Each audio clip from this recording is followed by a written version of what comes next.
Brazil বনাম chilli match preview. এই ভিডিওতে থাকবে ম্যাচের সময়সূচি, ব্রাজিলের লাইন আপ এবং ম্যাচটি যেভাবে লাইভ দেখবেন। বিশ্বকাপ বাছাইয়ে চিলির বিপক্ষে ম্যাচকে সামনে রেখে রিও ডি জেনেরোতে অনুশীলন শুরু করেছে ব্রাজিল। প্রথম দিনে স্কোয়াডের সবাইকে একসঙ্গে পেয়েছেন কোচ কার্লো আনচেলত্তি। ফুরফুরে মেজাজি কোচের কৌশল বুঝে নিয়েছেন ক্যাসিমিরো পাকেতারা। ব্রাজিল বনাম চিলি ম্যাচ 5 তারিখ সকাল 6টা 30 মাঠে নামবে এই দুই দল। রিও ডি জেনেরোর তেরোসোপ্লিস। ব্রাজিল জাতীয় দল নিয়ে টুকটাক খোঁজখবর যারা রাখেন তাদের সবারই জানা এটাই সিলেসাওদের অনুশীলন গ্রাউন্ড।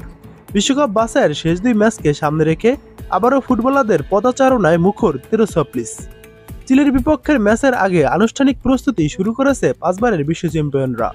অভিজ্ঞতা আর তারুণ্যের মিশলে দারুণ এক স্কোয়াড নিয়ে এবারের লড়াই কার্লো আনচেলত্তির। ম্যাচের 3 দিন আগেই একে একে ক্যাম্পে যোগ দিয়েছেন ফুটবলাররা। ঘোষগল্পে যেখানে কেটে যায় অনেকটা সময়, এরপর স্বাভাবিক ওয়ার্ম আপের পর শুরু হয় স্কিল শো। মারাকানা স্টেডিয়ামে চিলির বিপক্ষের ম্যাচের ফলাফল হয়তো আর কোনো অর্থই বহন করবে না ব্রাজিলের জন্য, কিন্তু একাদশ বাছাই এবং বেঞ্চের শক্তি পরখ করার সুযোগ কোনোভাবেই ছাড়তে চান না ডন কার্লো। নেইমার ভিনিদের অনুপস্থিতিতে সবাইকে একবার ঝালিয়ে নিতে চান ইতালিয়ান এই মাস্টারমাইন্ড। দলে সুপারস্টাররা না থাকলেও ব্রাজিলের এবারের স্কোয়াডটাকে বেশ ব্যালেন্স বলে দাবি কার্লোর। এলিসন মার্কুইনহোস ক্যাসিমিরোর অভিজ্ঞতার সঙ্গে যেখানে আছে এস্তাভাও ও পেদ্রোদের তারুণ্য শক্তি। সংবাদ সম্মেলনে কোচ কার্লো আনচেলত্তি বলেন, চিলি ম্যাচের জন্য আমাদের কঠোর পরিশ্রম করতে হবে। ছেলেরা প্রথম দিন থেকেই বেশ মনোযোগী, অনুশীলন সেশনটা খুব ভালো কেটেছে। আমি আশা করব বাকি 2 দিনও একই ইন্টেন্সিটি নিয়ে তারা অনুশীলন করবে। আমাদের এবারের পরিস্থিতিটা দুর্দান্ত। এই ম্যাচের ফল আমাদের ভাগ্য বদলে দেবে না, কিন্তু এখানকার পারফরমেন্স অনেকের ভাগ্য বদলাতে পারে। আমি চাই তারা সেই সুযোগটা নিক। আমি আশা করি আমরা সবাই মিলে সমর্থকদের দারুণ 2টি ম্যাচ উপহার দেব। এবার দেখুন ব্রাজিলের লাইন আপ।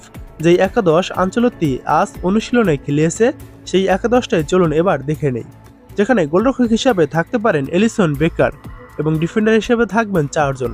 তারা হলো Douglas Santos, Gabriel Magalhaes, Marquinhos ও ওয়েসলি।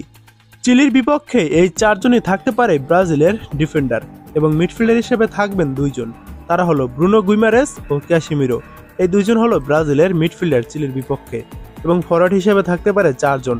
তারা হলো Gabriel Martinelli, Joao Pedro, Raphinha ও এস্তাভাও উইলিয়ান।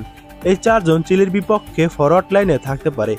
এই একাদশটি আজ অনুশীলনে কোচ কার্লো আনচেলত্তি খেলিয়েছে, তবে চিলির বিপক্ষে খেলবে কিনা সেটা এখনও নিশ্চিত নয়। এবার দেখুন ব্রাজিল ও চিলির ম্যাচটি আপনারা যেভাবে লাইভ দেখবেন। ব্রাজিল ও চিলির ম্যাচটি আপনারা 2টি উপায়ে লাইভ দেখতে পারবেন। ম্যাচ যখন চলবে তখন ফেসবুকে গিয়ে ব্রাজিল বনাম চিলি লাইভ ম্যাচটি লিখে সার্চ করে দিলেও দেখতে পারবেন। তাছাড়া স্ক্রিনে আমি একটি অ্যাপসের নাম দিয়ে দিয়েছি। এই অ্যাপসটি গুগল বা ক্রোম ব্রাউজার থেকে নামিয়ে খুব সহজে ব্রাজিল চিলি ম্যাচ দেখতে পারবেন।